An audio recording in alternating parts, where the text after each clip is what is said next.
Bonjour bien-aimés. Nous voulons bénir Dieu pour la grâce qu'il nous fait de pouvoir célébrer la Pâque. Et j'aimerais que peut-être nous puissions marquer un temps pour prier pour tous les chrétiens qui auraient souhaité comme nous célébrer la Pâque et qui ne le peuvent pas parce que la situation de leur pays ne le permet pas. Je pense à nos frères d'Haïti.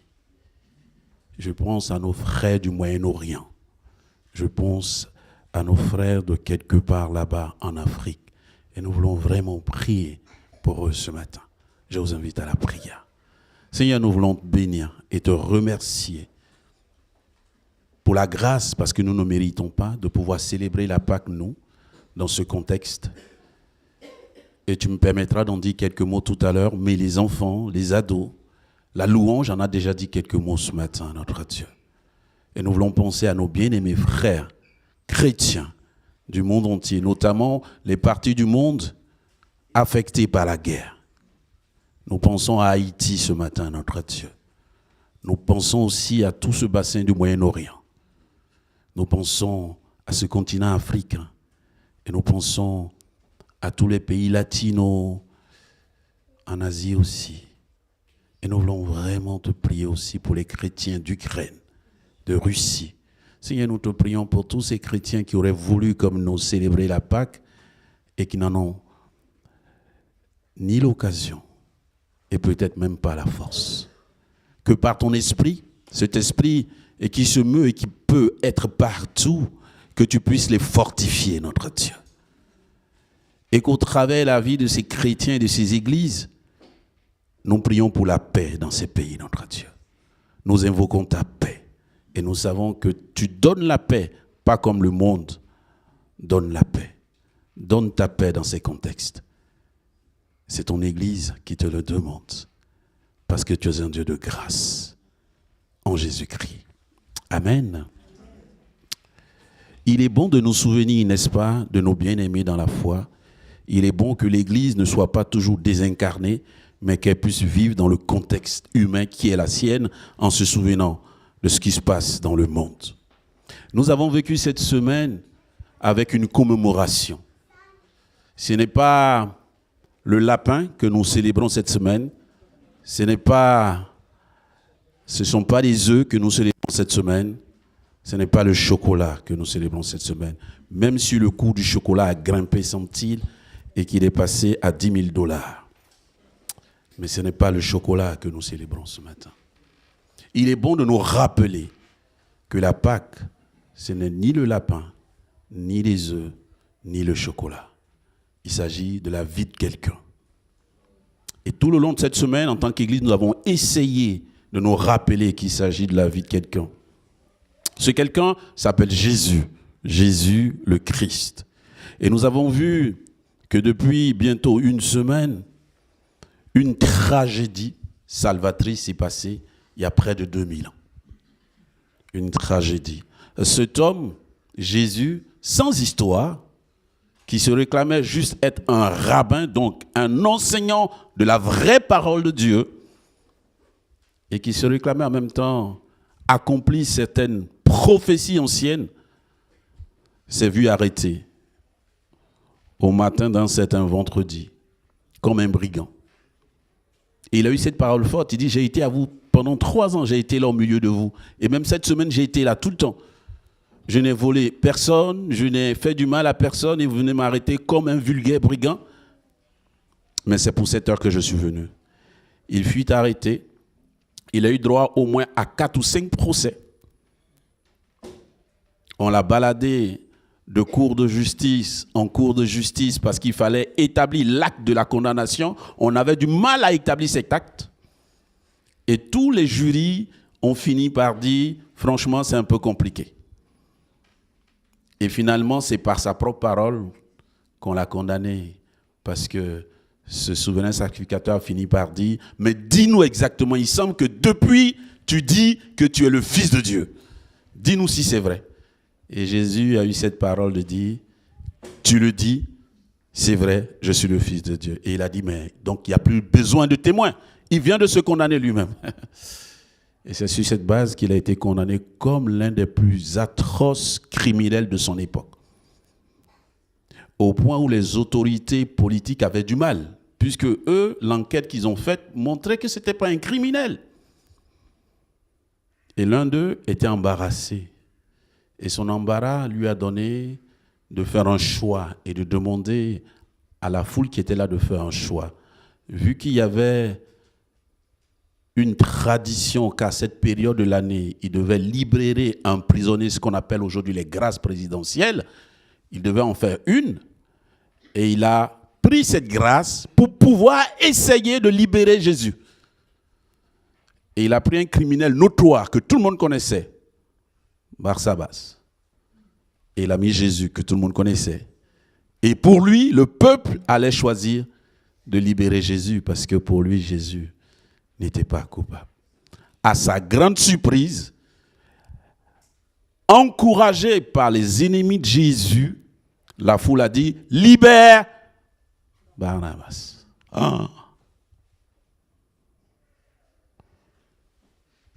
Un peu plus tôt, une autre autorité lui avait dit « Mais défends-toi, dis quelque chose. Ne sais-tu pas que j'ai le pouvoir de te libérer ou de te faire condamner ?» Et Jésus a dit cette parole forte. Il dit « Tu n'as aucun pouvoir sur moi, sauf celui qui t'a été donné pour cette heure. Si j'avais voulu être libéré, il y a une myriade d'anges qui est postée dans le ciel. Il se serait intervenu pour me libérer. Mais c'est pour cette heure que je suis venu. Comme un mouton qu'on mène à l'abattoir, qui ne dit pas un mot, je suis venu donner ma vie. » Et à partir de ce moment, le texte dit, il n'a plus dit un mot. Et donc, cette dernière autorité devant le choix du peuple n'a pas eu le choix que de livrer Jésus entre les soldats romains. La croix qui est là est devenue un symbole chrétien. Mais au premier siècle de notre histoire, ce n'était pas un symbole chrétien. C'était la pire des façons de tuer quelqu'un. C'était le symbole de la condamnation à mort, comme l'injection létale, comme la guillotine, comme la pendaison. C'était ça à l'époque. C'est comme ça que les Romains avaient inventé la pire des façons de faire mourir le pire des criminels. L'idée, c'était que comme tu as été aussi méchant et aussi mauvais, tu vas mourir de la façon la plus atroce. Eric a rappelé le film tout à l'heure qui a été fait par l'acteur Tom Cruise. Mel Gibson, pardon. Et on voit toute l'horreur qu'il y a.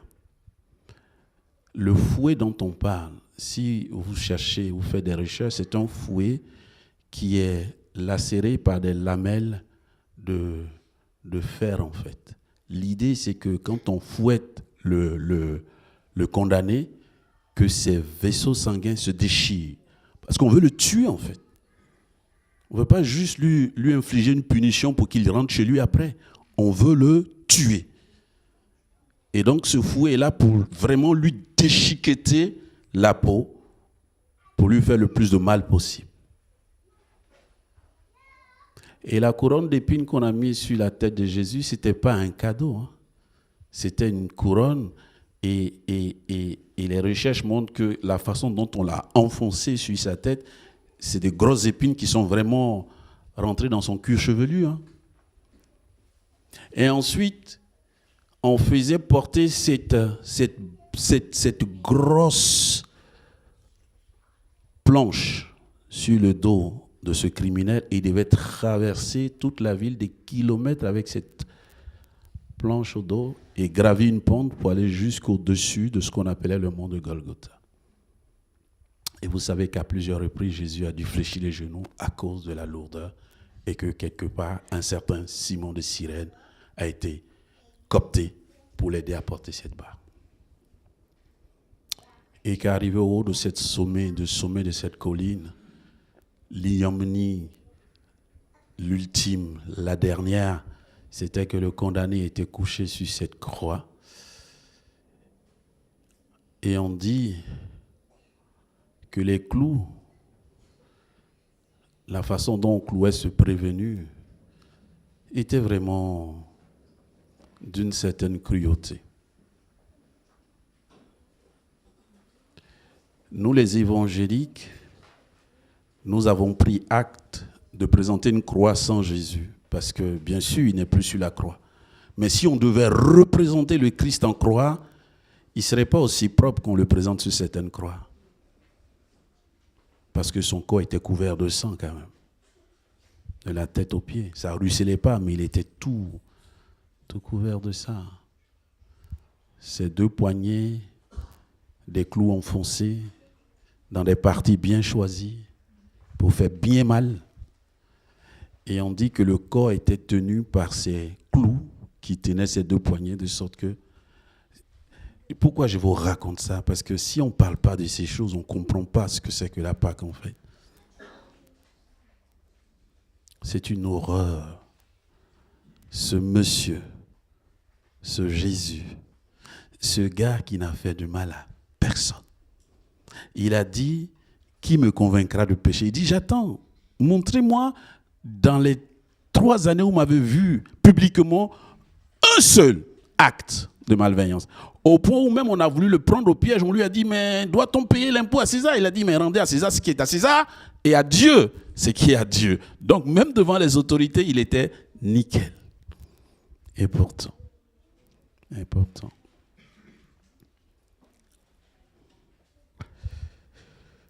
Et ce vendredi-là, vers midi,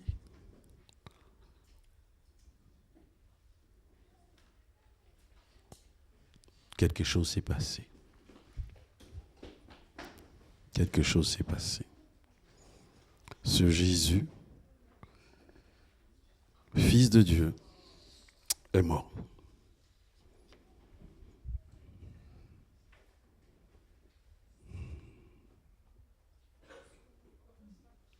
Et tous ceux qui l'ont suivi étaient dévastés.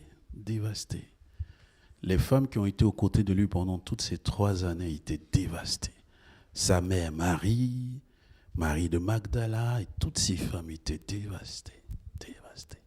Les 12, vu la façon dont on a tué leur maître, ils n'ont eu que le reflet de se cacher. Donc ils étaient apeurés. Ils se sont cachés. Et tous ceux qui se réclamaient de lui sont restés dans leur petit coin.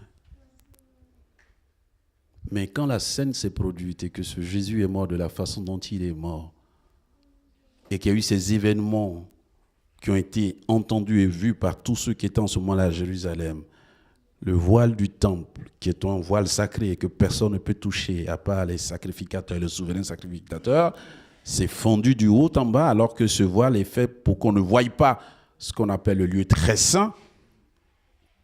Que ce jour-là, les textes bibliques disent que la terre a tremblé et que pendant 3 heures, de 12 à 15 heures, le ciel est devenu ténébreux. Les gens ont dit quelque chose s'est passé. Et les officiers romains qui n'étaient pas des croyants, eux-mêmes ont dit, assurément, ce monsieur est vraiment ce qu'il a dit qu'il est. Il est vraiment le Fils de Dieu. Mais Jésus était mort en ce moment-là. Quelqu'un de haut placé a souhaité ne pas laisser ce Jésus-là dans ce piteux état. Il a demandé à récupérer le corps. À ce moment de l'histoire, seules certaines privilégiées avaient des tombes. Et on a dit, le prophète avait déjà annoncé qu'il serait mis au banc des criminels, mais que par contre, sa sépulture serait parmi les nobles. Et c'est ce noble qui allait demander le corps de Jésus et qui a fait la sépulture de Jésus dans la tombe, dans le caveau, comme à Père Lachaise, qui lui était réservé. Et il a mis Jésus dedans. Et ils l'ont scellé. Et les autorités qui étaient contre lui sont allées voir l'autorité politique. Ils lui ont dit, c'est Jésus, il a dit qu'il allait ressusciter le 3e jour.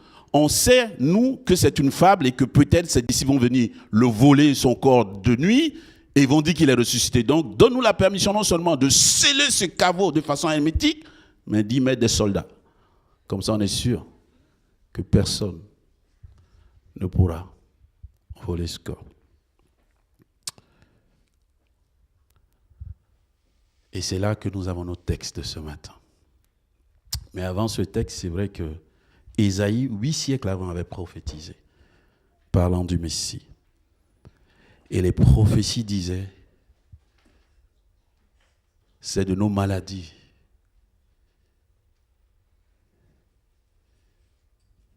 Il a été percé. Et sa condamnation serait pour la culpabilité du peuple. Dans la pensée de Dieu, le péché, le mal est vraiment horrible. Le mal coûte toujours la vie. Le mal n'est pas juste un mal. Le mal est un mal qui nécessite toujours de prendre la vie d'un innocent. Et dans le passé, les vies innocentes qui étaient prises, c'était les vies des animaux. Quand quelqu'un avait péché, pour que son péché lui soit pardonné, il devait faire offrande d'un animal innocent.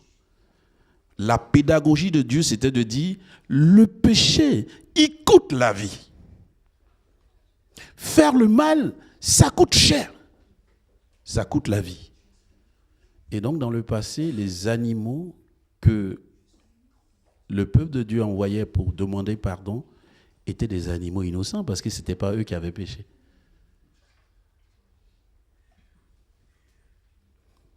Et la Bible dit dans l'Épître aux Hébreux, sans effusion de sang, il n'y a pas de pardon, de péché, parce que le péché coûte la vie. Et qui était capable de payer le péché de l'humanité, alors que Romains 3, 23 dit que tous sont pécheurs et qu'il n'y a même pas un seul juste sur la terre. Aucun de nous, aucun de nos ascendants, aucun de ceux qui s'appellent humains ne peut dire « moi sans péché ». Ça n'a jamais existé. Il n'y en avait qu'un seul. Jésus, Fils de Dieu. Alléluia. Et c'est pour ça que c'était prophétisé 8 siècles avant. Et quand Jésus rentre dans cette prophétie, il accomplit tout ça. Et c'est Jésus, il est mort. Ce vendredi midi. Et tout le monde est resté stupéfait, sans voix. Toute la journée du samedi, le samedi c'est le Shabbat en Israël, on ne fait rien. Et dans cette partie de la Palestine de l'époque, c'était silence radio, total. Il n'y avait plus aucune. C'était le désarroi. Et les dames, bravo aux dames, et les dames attendaient juste l'aube, le début du commencement du dimanche matin pour aller au tombeau pour préparer le corps du Seigneur. Et c'est ce texte que nous lisons maintenant. Matthieu chapitre 28, partie du verset 1. Après le sabbat, comme le jour commençait à poindre le dimanche matin, Marie de Magdala et l'autre Marie se mirent en chemin pour aller voir la tombe. Tout à coup, voici qu'il y eut un violent tremblement de terre. Un ange du Seigneur descendit du ciel, s'approcha de la tombe, roula la pierre de côté et s'assit sur elle. Il avait l'apparence de l'éclair. Et ses vêtements étaient aussi blancs que la neige. Les gardes furent saisis d'épouvante. Il se mit à trembler et devint comme mort. Mais l'ange, s'adressant aux femmes, leur dit, « Vous autres, n'ayez pas peur. Je sais que vous cherchez Jésus, celui qui a été crucifié. Il n'est plus ici, car il est ressuscité comme il avait dit. Venez voir l'endroit où il était couché. Puis, allez vite annoncer à ses disciples qu'il est ressuscité d'entre les morts, et voici, il vous précède en Galilée. Là, vous le verrez. Voilà ce que j'avais à vous dire. » Elles quittèrent le tombeau en hâte, tout effrayées, mais en même temps remplies d'une grande joie. Elles coururent porter la nouvelle aux disciples. Et voici que tout à coup, Jésus vint à leur rencontre et leur dit « Salut à vous ». Elles s'approchèrent de lui, lui embrassèrent les pieds et l'adorèrent. Alors Jésus leur dit « N'ayez aucune crainte. Allez dire à mes frères qu'ils doivent se rendre en Galilée. C'est là qu'ils me verront. » Verset 11. Pendant qu'elles étaient en chemin, quelques soldats de la garde retournaient en ville pour faire au chef des prêtres leur rapport sur tous ces événements. Ceux-ci convoquaient les responsables du peuple et, après avoir délibéré avec eux, versèrent aux soldats une forte somme d'argent avec une consigne. Vous raconterez que ses disciples sont venus pendant la nuit et qu'ils ont volé son cadavre pendant que vous dormiez. Si jamais l'affaire venait aux oreilles du gouverneur, nous saurons lui parler et faire le nécessaire pour que vous n'ayez pas d'ennui. Les soldats prirent l'argent et se conformaient à ces consignes. Cette version des faits s'est propagée parmi les Juifs et elle accourt jusqu'aujourd'hui. Et mon collègue Blaise Mandras hier, qui nous a un peu fait revisiter la Pâque juive, il nous a dit qu'effectivement, jusqu'aujourd'hui, c'est ce que les Juifs croient. C'est pour ça, pour eux, Jésus n'est pas le Messie.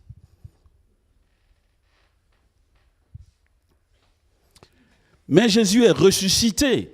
Alléluia. Il y a une écrivaine chrétienne qui a fait une enquête et qui a parlé à des scientifiques et tout ça, des historiens, et qui ont dit la seule chose dont on peut être sûr, c'est que ce Jésus, il a vraiment existé. C'est-à-dire le Jésus, c'est pas une invention, c'est pas une affabulation, c'est pas un personnage mythique, il a vraiment existé historiquement. La question, c'est s'il a existé historiquement, où est son cercueil? Où est son corps? On ne trouve nulle part. Alors qu'on a trouvé les sarcophages des pharaons et que même on a trouvé les os dans les sarcophages, n'est-ce pas? Après combien de millénaires on a trouvé les sarcophages? Donc ça veut dire pour Jésus on aurait pu le trouver. Il y a à peine 2000 ans qu'il est mort. Mais Jésus est ressuscité. Le tombeau est bien vide. Vas-y Eric. Le tombeau est vide. Ce tombeau est vide parce que cette prophétie disait pareil. 8 siècles avant, la prophétie disait qu'il n'allait pas rester dans le tombeau, que Dieu le ressusciterait. N'est-ce pas? Parce qu'il verra la lumière. Pourquoi verra-t-il la lumière? Parce qu'il devait sauver beaucoup de gens de par sa résurrection. On dit que le salaire du péché, c'est la mort. C'est pour ça que nous mourrons tous. Les plus vieux d'entre nous, on ira jusqu'à peu près 120, 140 ans.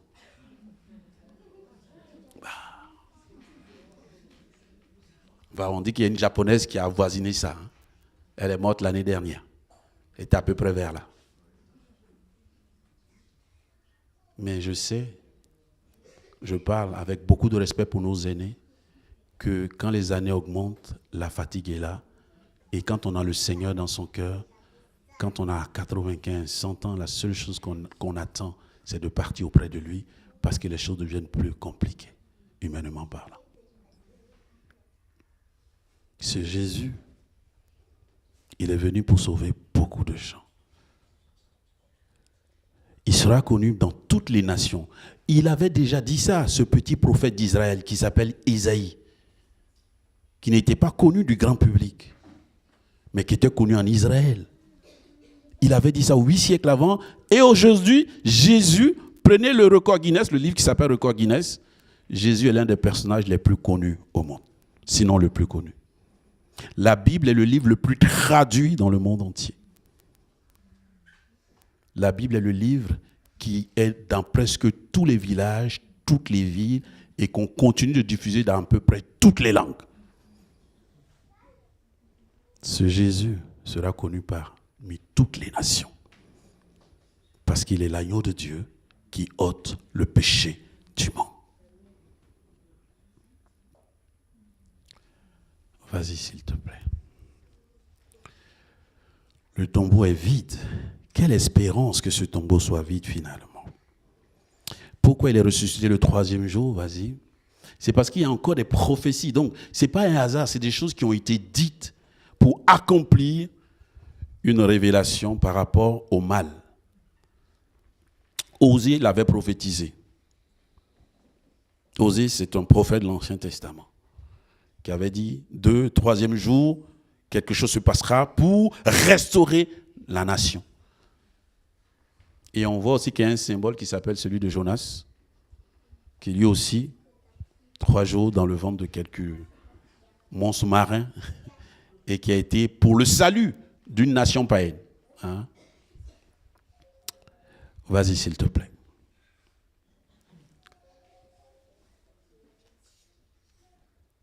Jésus-Christ est vivant et souverain. Hier, quand notre collègue était en train de nous présenter les éléments de la Pâque juive, ça m'a permis de repartir, regarder les éléments dans ce qu'on appelle le tabernacle. Le tabernacle, c'était la préfiguration de Christ en fait. Le tabernacle, c'est ce temple mobile que Dieu avait donné pour manifester sa présence au milieu de son peuple. Dieu parmi son peuple. Et dans le tabernacle, il y avait plusieurs éléments. Et il y a un élément qu'on appelle le pain de la présence. Et ce pain de la présence, en fait, il semble que c'est 12 pains qui représentent les 12 tribus, que chaque sabbat, on renouvelle avec du pain frais et qu'on laisse dans le temple. Pourquoi? Parce que ça garantit à chaque tribu que Dieu veille sur eux, qu'ils sont toujours dans la présence de Dieu. Toujours dans la présence d'une présence renouvelée Shabbat après Shabbat. Et Jésus dit, je suis le pain de vie. Jésus dit, je suis le pain de vie. Celui qui a ce pain de vie, bah, il a la vie éternelle. Ça veut dire quoi? Ça veut dire, si on prend la symbolique de l'Ancien Testament, quand Jésus, tu l'acceptes dans ton cœur, en fait, tu demeures dans la présence de Dieu. Dieu a son œil sur toi de façon continue. Alléluia. C'est un privilège. Des fois, on nous présente des privilèges et souvent on dit on n'en a pas besoin. Ce n'est pas vrai. On a tous besoin de protection. En fait, on ne le sait pas. Qu'est-ce qui te garantit que quand tu sors le matin, tu rentres le soir? T'en sais rien. Est-ce que je pense que je suis différent de celui qui a eu un accident qui n'est pas rentré chez lui? Non, je ne suis pas différent. Je suis toujours choqué par des gens qui perdent la vie par le fait de quelqu'un d'autre. Il semble que dans certaines de nos villes, la drogue fait des ravages et qu'il y a des innocents qui prennent des balles perdues. Je regardais encore hier cette émission où ce père de famille, chez lui assis, a pris une balle perdue d'une risque. Qu'est-ce qu'il a demandé ce père? Rien du tout. Il était juste chez lui. Ça aurait pu être moi, ça aurait pu être toi. C'est la grâce de Dieu. Dieu nous protège et nous en avons besoin. Vas-y, s'il te plaît. Vas-y encore. Et encore. Et encore. Voilà. Alors, devant cette résurrection, quel est l'impact que Dieu attend de nous? Il me semble que ce que Dieu attend de nous, c'est de vivre son projet d'amour. Et ce projet, il est décliné comme sur la diapo suivante. Vivre selon la volonté de Dieu qui est bonne et parfaite. Vivre le projet d'amour de Dieu pour l'humanité. Dès qu'on parle d'église, et j'en parlais avec quelqu'un la dernière fois, certains voient tout de suite restrictions, interdits, empêchements. Ah, ma vie va être un peu monotone. Ah, je vais devoir ne pas. Et la religion est traduite par ne pas. Tous les interdits.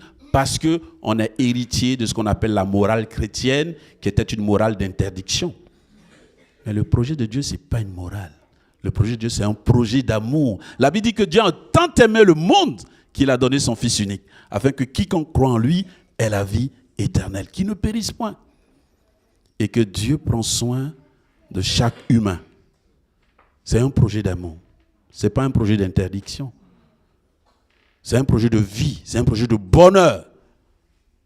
Ce bonheur, c'est d'abord ton être intérieur, avant que ce soit matériel. Dieu nous invite à aimer. C'est le projet le plus beau que notre humanité puisse avoir, mais c'est le plus difficile. Je vous passe les détails des féminicides. Des gens, j'aime à me répéter, mais je pense que c'est pédagogique. Des gens qui disaient aimer quelqu'un hier, aujourd'hui sont capables de lui ôter la vie. C'est pas l'amour de Dieu, ça. Ça, c'est pas de l'amour, ça. Et Dieu veut reformater notre vision de l'amour en Jésus-Christ. Il dit, si tu aimes Dieu, tu dois aussi aimer ton prochain. Et aimer ton prochain, 1 Corinthiens 13, 1 Corinthiens 13 nous fait peur à tous. Parce qu'il dit, l'amour pardonne tout, l'amour excuse tout, l'amour... On dit, non, ça on ne peut pas, ça c'est pas possible, ça c'est pas possible. Nous les humains, on ne peut pas. Et pourtant, c'est écrit pour nous. Ça s'appelle l'hymne dans l'amour. Et Dieu, quand il s'investit dans nos cœurs, il veut faire de nous des hommes et des femmes de bien. C'est ça le projet d'amour de Dieu. Nous transformer en hommes et femmes de bien.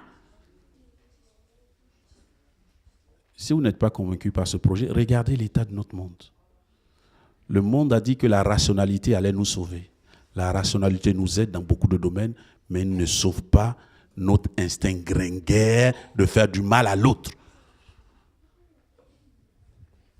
Que Dieu nous aide. Vas-y, s'il te plaît. J'aime ce texte. 1 Pierre 3 à 8. Enfin, soyez tous animés des mêmes pensées et des mêmes sentiments. Pleins d'amour fraternel, de compassion, d'humilité. Ne rendez point le mal pour le mal, ou injure pour injure. Bénissez au contraire, car c'est à cela que vous avez été appelés afin d'hériter la bénédiction. Si quelqu'un en effet veut aimer la vie et voir des jours heureux, qu'il préserve sa langue du mal et ses lèvres des paroles trompeuses, qu'il s'éloigne du mal et fasse le bien, qu'il recherche la paix et la poursuive. Dans d'autres versions, c'est dit qu'il recherche la paix avec ténacité. Car les yeux du Seigneur sont sur les justes et ses oreilles sont attentives à leurs prières. Mais la face du Seigneur est contre ceux qui font le mal. Parce que Dieu sait que le mal coûte la vie. Je viens de vous le dire. Tout mal que nous faisons coûte la vie. Or, Dieu vient donner la vie. C'est pour ça qu'il dit, si tu m'aimes, aime aussi ton prochain. Mais c'est difficile parce que nous sommes des êtres humains touchés par le péché originel. Il n'y a que Christ qui nous aide à être capable de vivre ce projet d'amour de Dieu. Alors, laisse Christ s'investir en toi. Il est mort, il est ressuscité, il est le pain de vie qui donne la vie. Et cette vie, c'est pour vivre le projet de Dieu, le projet d'amour de Dieu. Terminons. Pour nous qui sommes une communauté vivante, une église, nous voulons, en célébrant la résurrection du Seigneur, nous voulons toujours aimer Dieu de tout notre cœur, de toute notre âme, de tout notre esprit et de toute notre force. C'est ce que nous voulons, c'est ce que nous essayons de faire par la grâce de son Saint-Esprit. Et en même temps, nous voulons continuer à aimer notre prochain, à aimer l'autre. Et en même temps, nous voulons permettre à ceux qui ne connaissent pas Dieu de venir voir comment l'Éternel est bon.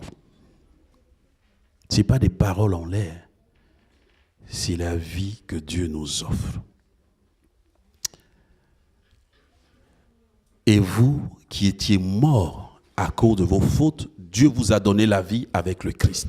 Une vérité qu'on n'aime pas dans notre monde, mais qui est une vérité biblique, et c'est pour celle-là que Jésus est mort et ressuscité, c'est que Romains 3, 23 dit que tous sont péchés, sont privés de la gloire de Dieu. Ça veut dire que malheureusement, la fin de notre séjour terrestre à 120, 140 ans finit dans un endroit qui s'appelle la Guéhenne, l'enfer éternel, un coin où il n'y a que de la souffrance, que de terribles douleurs, et notre âme va vivre dans cet endroit éternellement, dans cette souffrance. On dit, oh, c'est l'évangile de la peur. Non, je ne prêche pas l'évangile de la peur, je vous dis la vérité selon la parole de Dieu. La parole de Dieu dit qu'il y a deux chemins. Il dit, il est donné à l'homme de mourir une seule fois, après quoi vient le jugement de Dieu. Soit il est avec Dieu, soit il est loin de Dieu. Or, Dieu veut que tous soient auprès de lui. Et si nous sommes là dans cette célébration ce matin, c'est parce que nous avons cette invitation, n'est-ce pas? Nous sommes des invités d'honneur aux noces de Dieu. Non seulement il tient nos mains, il nous conduit, il nous protège pendant notre parcours terrestre, mais bien plus, nous pouvons être sereins quand nous partirons d'ici, parce que c'est lui qui est notre assurance. Il dit que le salut n'est pas par vos œuvres, parce que vous serez tous en train d'échouer. Mais c'est une grâce que Dieu vous offre, que vous saisissez par la foi. Alléluia. Que Dieu soit béni. Parce qu'en Dieu, il nous a sauvés. Vivre selon la volonté de Dieu qui est bonne et parfaite. Vive le projet d'amour de Dieu pour l'humanité. Voilà pourquoi Christ est ressuscité. Amen. Voilà pourquoi Christ est ressuscité. Voilà pourquoi Christ est ressuscité. Si nous laissons Christ rentrer dans nos vies, si nous laissons le Seigneur nous impacter, je pense qu'il y a de l'espoir. Parce que quand je regarde les actualités, il n'y a pas d'espoir. Il n'y a pas d'espoir. Une guerre engendre une autre. La folie s'est investie massivement dans la tête des hommes. Pendant que 2 nations font la guerre, 3 personnes sont capables de rentrer dans une grande salle de cinéma et d'en tuer une centaine. 3 personnes. Je me demande comment on peut avoir le courage de regarder des gens qui t'ont rien fait. Bam, bam. Comment on peut faire ça? C'est le mal. C'est le mal. C'est le mal. Mais ça, c'est le mal dans toute son horreur. Mais j'aime cet artiste qui dit, quand on regarde ça, on doit faire aussi attention à nos paroles. Car des fois, certaines de nos paroles sont comme des balles de Kalachnikov qui tuent l'autre. Parce qu'elles font tellement mal. Dieu veut nous réformer, il veut nous changer. Alléluia. Voilà, c'est une célébration de joie. Mais si on ne sait pas pourquoi on est en joie, notre joie ne peut pas être complète. Voilà d'où on vient en fait. On vient de là et on est sorti d'affaire parce que Christ est ressuscité. Alléluia. Parce qu'il nous donne un avenir nouveau. Il dit, j'ai mis devant toi 2 chemins, le bonheur et le malheur. Mais toi, sois intelligent. Choisis le bonheur avec Jésus. Amen. Que Dieu soit béni. Que Dieu soit béni. Seigneur, nous voulons te bénir pour ce temps. Merci de nous donner, d'être exposés à ta parole. Merci de ces quelques commentaires que tu m'as donné de faire pour mes bien-aimés. Et ma prière pendant que je suis là, c'est que ton esprit nous aide chacun pour saisir la part qui était pour chacun. Dans le nom de ton Fils Jésus. Amen.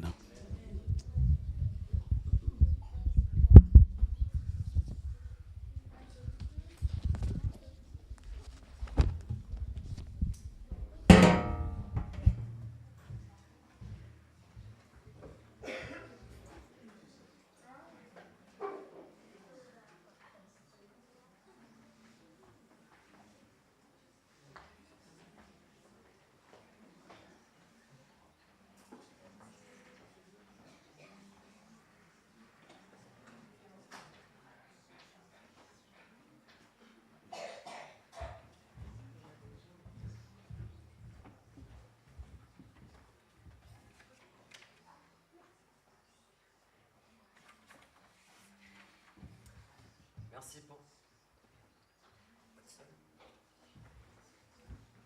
Je vais être tous.